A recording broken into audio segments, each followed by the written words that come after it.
ሰላም ጤና ይስጥልን የኛ ተወዳጅ ቤተሰቦች እንዴት አመሻችሁ? እግዚአብሔር ይመስገን እኔ በጣም ደህና ነኝ። ምሽት እንዴት ነው? ያው ምሽት በመቃጠልና በመበሳጨት ስለሆነ ምሽት እንዴት ነው ማለት መቼም አይቻልም። ያው ቡዜ ዳኒ ራስ ምታት ከማጠሩ መወጣጠሩ አቤት ዳኒ እያለ ምን ሰላም አለ ቤተሰቦቻችን። ዳኒ ሰላሜን ነስቶታል። ቡዜ ሰላሜን ነስተዋለች። ዴቭ ሰላሜን ነስተዋል። አመሰግናለሁ ለሁሉም ነገር። ሰላም መነሳት በጣም ናፍቆኝ ነበር። እናንተ ሰላሜን ነስታችሁኛል። ለማንኛውም አብርሽ ግን በሙሉ ጤንነት እንድትገኝ በእውነት ከልቤ እመኝልሃለሁ። ግን አሁን ደግሞ በቪዲዮ ላይ የታዘብኩትን እያንዳንዷን ነገር አንድ በአንድ ለእናንተ አቀርባለሁ። እንደሚከተለው እናንተም ደግሞ ሰብስክራይብ ታደርጋላችሁ፣ ላይክ ታደርጋላችሁ። ፏፈሽ ነው። ለማንኛውም ወደ ቪዲዮአችን እንመለሳለን። ቪዲዮ ላላያችሁ ሰዎች በቅድሚያ ግን ቪዲዮውን ተመልከቱት።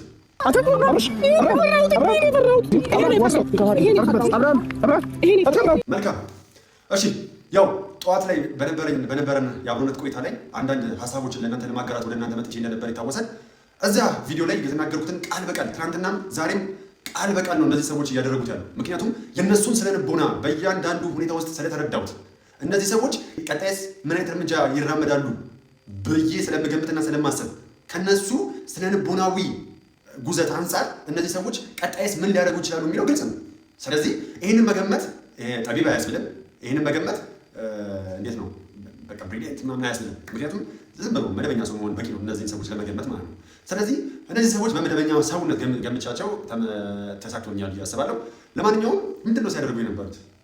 የሆነ ምክንያት ፈልገው ፖሊስ ጣቢያ ከመሄድ ምንድን ነው ፖሊስ ጣቢያ ሳይደርሱ ወደ ቤታቸው ይሄዳሉ የሚል ምክር ሀሳብ በጠዋቱ ፕሮግራማችን ላይ አቅርቤው ነበረ። ነገር ግን እኔ እንዳሰብኩት ነው እዚህ ጋር የተፈጸመው። ምንድን ነው እየተፈጠረ ያለው በዚህ ሁኔታ ውስጥ?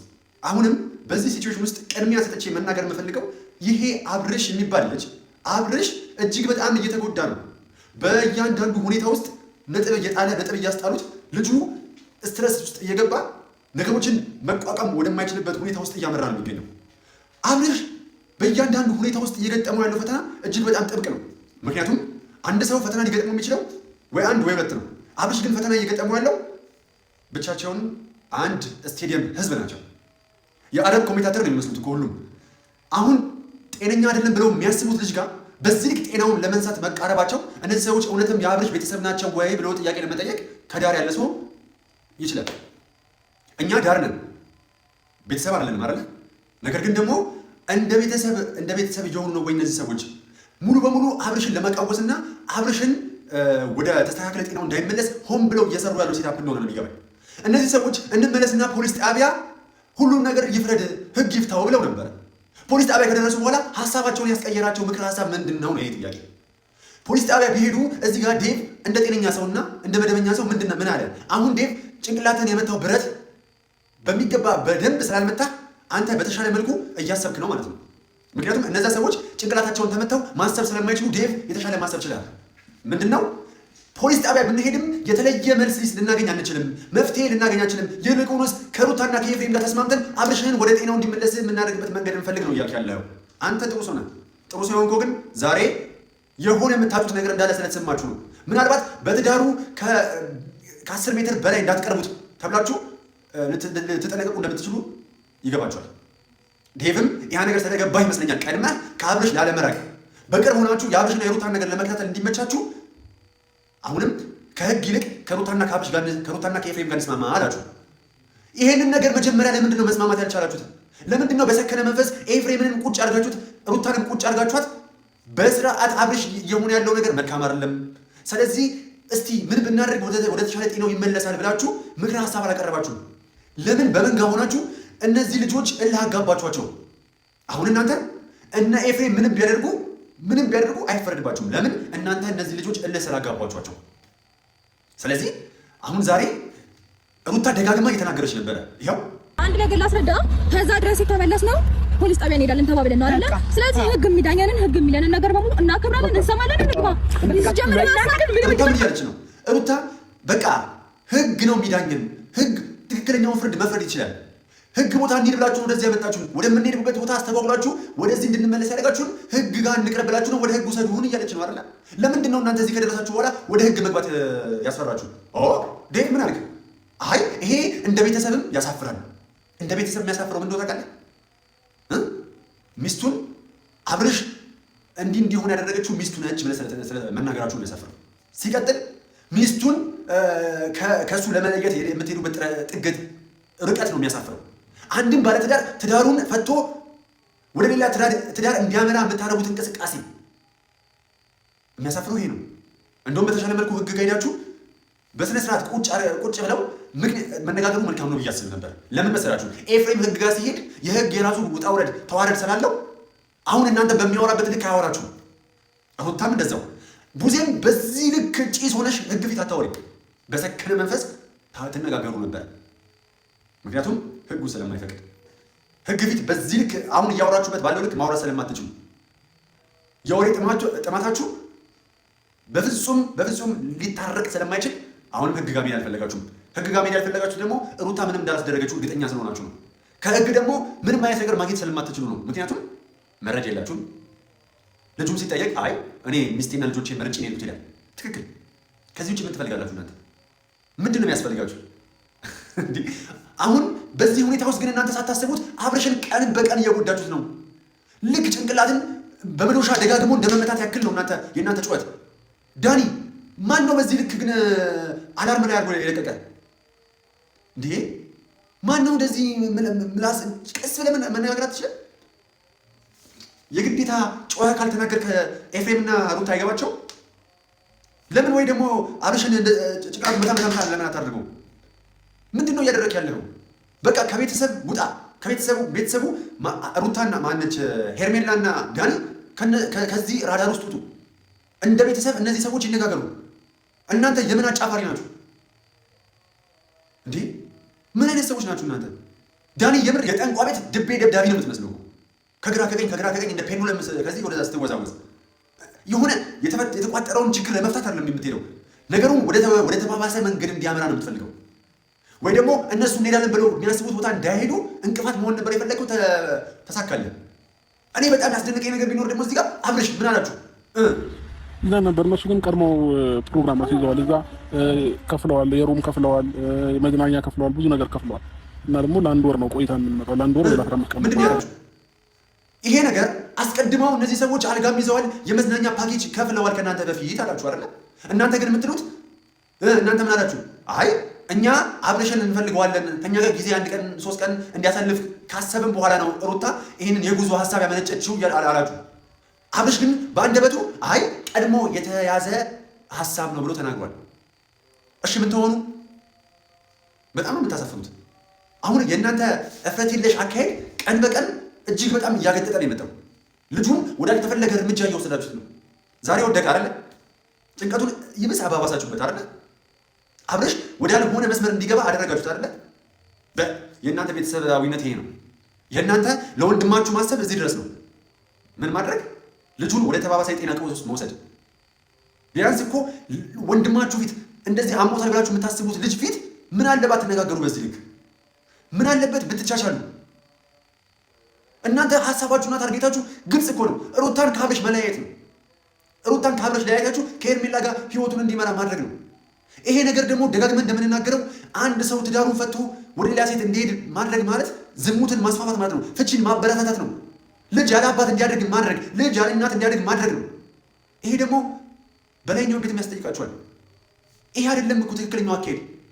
እናንተ ከዚህ ቀደም አብርሽ ሲያጠፋ በሩታ ላይ እርጉዞና በዚህ መንገድ ሲጫወትባት፣ ሲያስቀይማት፣ ሲያስለቅሳት፣ ሲያስብላት እናንተ የነበራችሁ የሩታ ህመም አይታያችሁም? የሩታ ስቃይ አይታያችሁም? ዛሬ ላይ ግን ወንድማችን ተነካምና ብላችሁ መቅታ ናችሁ። እናንተ በእናንተ ቤት ወናፍ አየር። እናንተ አንድ ነገር አዳምጡ። ህመሙ እናንተ ራሳችሁ ናችሁ። የአብርሽ ህመም ግልጽ በግልጽ ዳኒ፣ ቡዜ፣ ዴቭ፣ ሄርሜላ እናንተ አራታችሁ ናችሁ የአብርሽ በሽታ። ሌላ ምንም አይነት በሽታ የለበትም። እናንተ ይህን ልጅ ቀን በቀን እያገኛችሁ ንትርክ አይምሮን ቢዚ ማድረግ፣ ስለ ራሱ እንዳያስብ፣ ስለ ልጁ እንዳያስብ፣ ስለ ሚስቱ እንዳያስብ። እንዴ ይሄ ልጅ እኮ ከዚህ ቀደም ምድር ላይ ሩታ ብቻ ብትቀር እንኳን ከሩታ ጋር መሆን አልፈልግም አለ ብላችሁ ነው እንደ ማጣቀሻ የምታቀርቡት። በዚህ ዓለም ላይ እኮ አንድ ሰው በተናደደ ቁጥር በተናደደ ሰዓት ምንም ሊናገር ይችላል። እናቱን እኮ ደግሜ እናታችን እኮ ምን ትላለች? ያንተ መቃብር ላይ ደግሜ አልቆምም ትላለች እኮ አይደለም ባል ሚስት ምናምን። እናታችን እንዴት ነው ስትረግመን የምትኖረው እናታችን? እንዴት ነው አንዳንድ ጊዜ የሆነ ጥፋት ስናጠፋ የእርግማን ናዳ የምታወርድብን እናታችን? ለመኪና አደጋ ያደርግ እንደዚህ ሁን፣ እንደዚህ ይፍለጥ፣ እንደዚህ ቁረጥ፣ እንደዚህ ሁን ብላ የምትረግመን እናታችን ስለምትጠላን ነው እንዴ? ከኛ ጋር መሆን ከኛ ጋር የኛ በህይወት መኖር ስላስደበራት ነው እንዴ እናታችን? ግን በዛ ሲቹዌሽን ውስጥ እኛ ያበሳጨናት ብስጭት ሀይ ስለሆነ ንዴቷን በቁጥጥር ስለማችን ትራገማለች። አብርሽም በሩታ ንዴት ላይ ስለነበረ በጣም ተናዶባት ከሩታ ጋር መሆን አልፈልግም ብሎ ነበር። አሁን ግን ንዴትም ይጠፋል፣ ትዝታም ይመለሳል። ይሃ ውቡ ፍቅራቸው በእንዴት ነው በምልሰት ውስጥ እኮ ያን ውብ ትዝታቸውን አስታወሰ። ከዛም በኋላ አይ ከኤርሜላ ይልቅ እጅግ በጣም ብዙ መውደቅና መነሳትን እጅግ በጣም ስኬታማ መሆንን ያሳካሁት ስኬታማ መሆንን ያወቅኩት ከሩት ጋር በነበርኩበት ሰዓት ነው። ስለዚህ ሩታ ትሻለኛለች ብሎ ወደ ሩታ ተመለሰ። ፈዛሃል። በነገራችሁ ላይ አንድ ነገር ልንገራችሁ። ፈዛሃል ምናምን ያላችሁ ልጁን ወደ መፍዘዙ ወሰዳችሁት። በነገራችሁ ላይ አንድ ነገር ልንገራችሁ። አንድ ታሪክ ልንገራችሁ። መንገድ ላይ አንድ 5 ሌቦች አንድ ነገር ለመስረቅ አስቡ። ሁሉም ይህንን ስርቆት እንዴት ማከናወን እንዳለባቸው ተነጋገሩና ወሰዱ። ባጠገባቸው አንድ በግ የተሸከመ ሰውዬ ሲያልፍ አዩ። ከዛም በኋላ ኦኬ ይህንን በግ ከዚህ ሰውዬ እንዴት መውሰድ እንዳለባቸው ምክር ሀሳብ አቀረቡና ጨረሱ። ሁሉም በደቂቃ ውስጥ ተበታተኑ። ሰውየው ያን በግ ተሸክሞ ወደ ቤቱ እየተጓዘ ባለበት ሰዓት ላይ አንደኛው ሌባ ከፊት ለፊቱ መጣና አንተ ያማህል እንዴ? ምንድነው ተሸከመ የምትዞረው? ምንድነው ያደረገው? ምንድነው ይዘህ የምትዞረው በተሸከመ? እብድ ነህ እንዴ ምናምን ይባል። ምንድነው በግ ነው ተሸክሜ የምትዞረው ይባል። አረ የተሸከምከው በግ አይደለም፣ አንተ ጤነኛ አይደለም ማለት ነው። የተሸከምከው እኮ ውሻ ነው። አንተ ያማህል እንዴ? አረ ሰው እንዳይስቅብህ ምናምን ይባል። ከዛ ይሄ ሰውዬ ምንድነው የሚለው አይ ብሎ ጥሎታል፣ ያልፋል። አሁንም ከሆነ ከትንሽ ጉዘት በኋላ ሁለተኛው ሌባ ይመለከቷል። ድንግጥ ይልና አረ ይሄ ሰውዬ ምንድነው የተሸከመው? ምንድነው ተሸከመው የምትዞረው? አሁንም ይሄ ነገር ምንድነው ምናምን ሲለው አሁንም ሰውየው ያው በለመደበት አፉ አንዴ በግ ነው አይዋል። አረ በግ አይደለም ሰውዬ የተሸከምከው ውሻ ነው። ይሄ ሰውዬ አሁንም ግራ እየተጋባ አሁንም መንገዱን ጥሎት ይቀጥላል።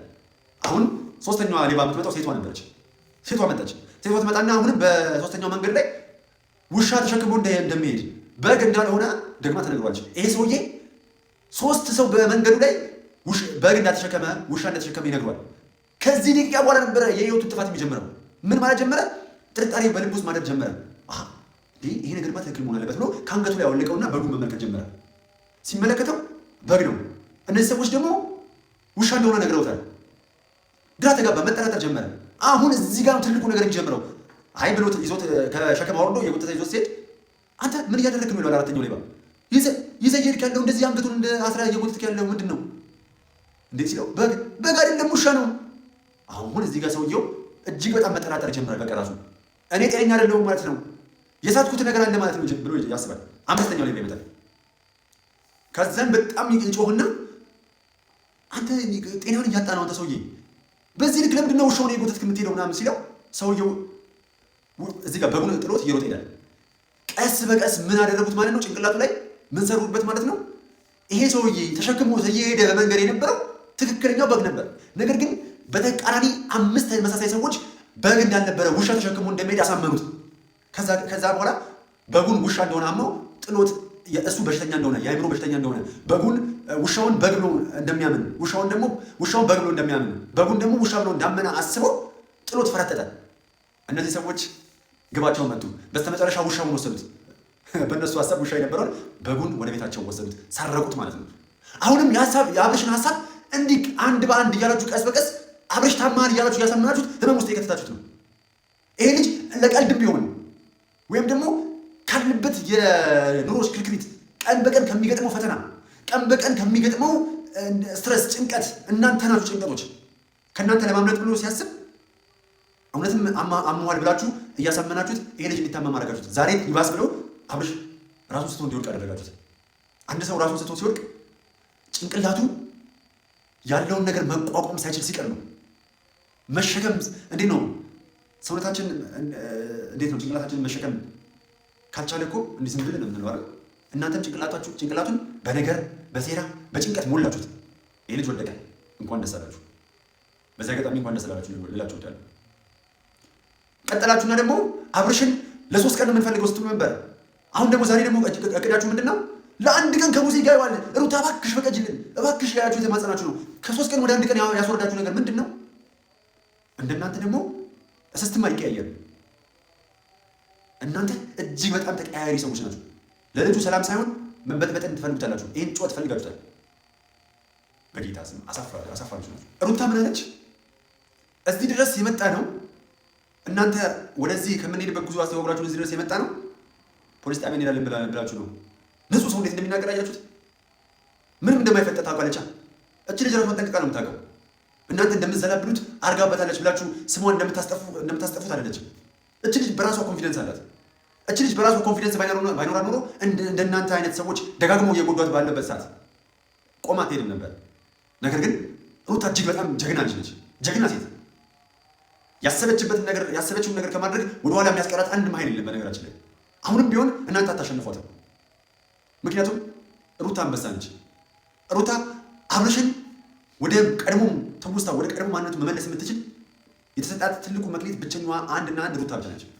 እናንተ ራስ መታቶች ናችሁ። ዳኒ ራስ መታት ነው፣ በሽታ ነው።